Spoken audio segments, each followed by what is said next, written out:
I wanted to ask, how much has the national debt increased under Trump's tenure so far? Right now, debt as a percentage of GDP is roughly where it was when President Trump came into office as it pertains to fiscal year 20, right around. Hey everyone, welcome back to the channel. You just saw that short clip, and honestly, it pretty much sums up everything that's wrong with Washington right now. What you're about to watch next is the full 5-minute exchange between Representative Ilhan Omar and Russell Vought, who served as President Trump's acting budget director, and I want you to pay close attention here, because this moment is a perfect example of how the squad and the radical left tend to operate in these hearings. This isn't really about oversight. It's not about getting answers or understanding the federal budget. What you're watching is political theater. The objective isn't to gather information. The objective is to create a moment, a carefully crafted soundbite. The strategy is simple: ask loaded questions, lay out a verbal minefield, and hope the person on the other side slips up so there's a gotcha clip that can be played on cable news later. That's the playbook, but as you're about to see, Russell Vought stays completely composed. He keeps things professional, sticks to the numbers, and refuses to fall into any of the traps being set for him. No emotional reactions, no viral soundbite, just straightforward answers. Representative Omar tries to frame the Trump-era economy in a very specific way, but the argument doesn't quite land the way it's intended to. Instead, the exchange ends up highlighting just how contentious and politically charged these hearings can become. Before we jump into the full clip, do me a quick favor, hit that like button, subscribe to the channel if you haven't already, and drop a comment down below. What do you think? Are congressional hearings really about uncovering the truth, or have they turned into little more than political performances funded by taxpayers? Alright, let's get into the full video. To the Progressive Caucus for putting out a budget.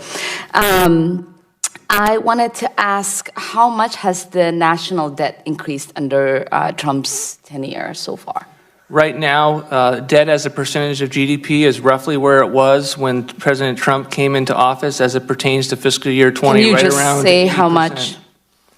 Right now, the national debt is $23 trillion. It's too high. That's why we have a budget here to be able to tackle it by $4.6 trillion in deficit reduction over 10 years. All right. So it's increased $3 trillion. And your deficit in 2020 alone will be more than 60% higher than the year Trump took office. Massive tax cuts for the rich, aggressive military spending, and excessive immigration enforcement have all impartially contributed to these high deficits.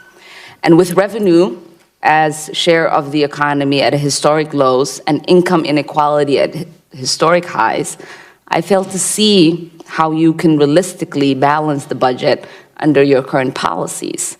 But you're still expecting that high income growth will help pay for these wasteful spending policies. When was the last time that the annual GDP has hit your projected growth rate of 3% or higher per year? Yeah, in our first year, we were way over our economic growth number when the actuals came in at 2%, and we were significantly underneath that. So we have been out of the last 3 years, which has been closer to our mark than CBO's 2 out of the last 3 years. But I would say we are trying to actually reduce wasteful spending in this budget.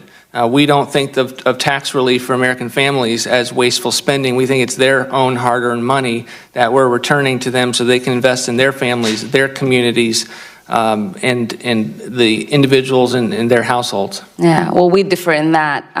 It was never during this presidency. Your growth projection is about double the CPO expected during that same time period. However, we know that this administration is not afraid.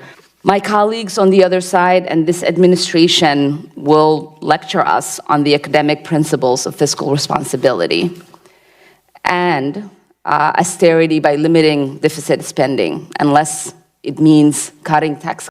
It's even worse when you watch the entire exchange, isn't it? Moments like this really highlight how some politicians approach these hearings. Instead of a genuine conversation about policy, it often turns into a confrontation driven by politics. Let's walk through it from the beginning. From the moment Representative Ilhan Omar begins speaking, the tone of the exchange is already set. She opens by acknowledging the Progressive Caucus and their alternative budget proposal before moving quickly into her first line of questioning, how much the national debt has increased. Now watch how Russell Vought responds. Like someone who has worked closely with federal budgets, he initially begins explaining the debt in terms economists usually discuss it, as a percentage of GDP.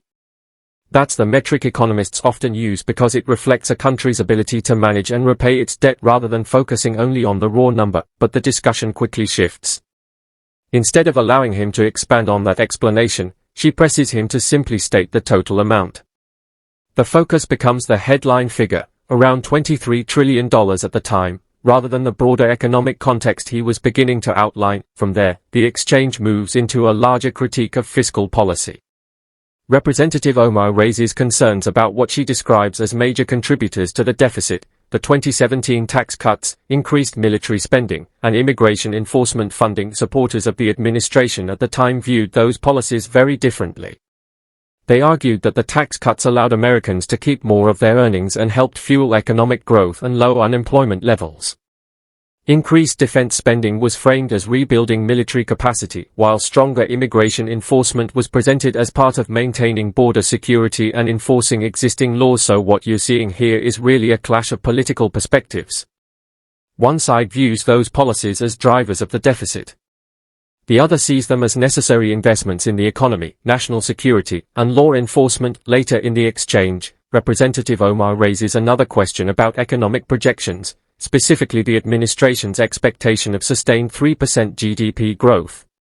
She asks when the economy had last consistently reached that level. Vought responds by defending the administration's forecasting approach and suggests that their projections have sometimes been more accurate than those from the Congressional Budget Office. He also reiterates a core philosophical point often made by supporters of the tax cuts, that reducing taxes isn't wasteful spending, but rather allowing Americans to keep more of the income they've earned. At that point, the discussion continues to move across familiar political battlegrounds: Social Security, Medicare, federal spending priorities, and long-term deficit concerns. Each side frames these issues through its own policy lens, reflecting deeper ideological disagreements about the role of government. By the end of the exchange, it's clear that both participants came in with prepared arguments and talking points. Like many congressional hearings, the interaction blends policy discussion with political messaging intended for the public watching at home, and that raises a bigger question about hearings like this: are they primarily about oversight and policy debate, or have they increasingly become platforms for political messaging? I'm curious what you think. After watching the full exchange, who do you think made the stronger case? Let me know your thoughts in the comments below, and if you found this breakdown helpful, don't forget to like the video and subscribe to the channel. I'll see you in the next one.